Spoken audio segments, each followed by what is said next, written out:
मैं उम्मीदवार पीपी 162 शबीर अहमद गुज्जर।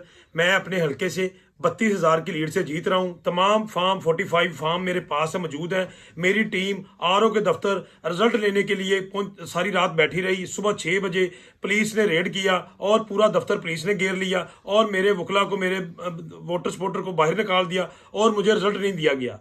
मेरे पास तमाम 149 फॉर्म 45 मौजूद हैं।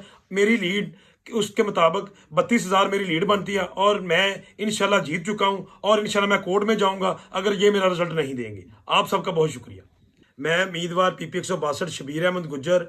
मैं अपने हलके से 32,000 की लीड से जीत रहा हूं। तमाम फॉर्म 45 फॉर्म मेरे पास मौजूद हैं।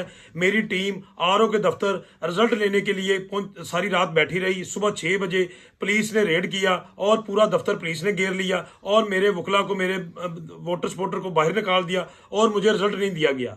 मेरे पास तमाम 149 फॉर्म 45 मौजूद हैं। मेरी लीड उसके मुताबिक 32,000 मेरी लीड बनती है और मैं इंशाल्लाह जीत चुका हूं और इंशाल्लाह मैं कोर्ट में जाऊंगा अगर ये मेरा रिजल्ट नहीं देंगे। आप सबका बहुत शुक्रिया।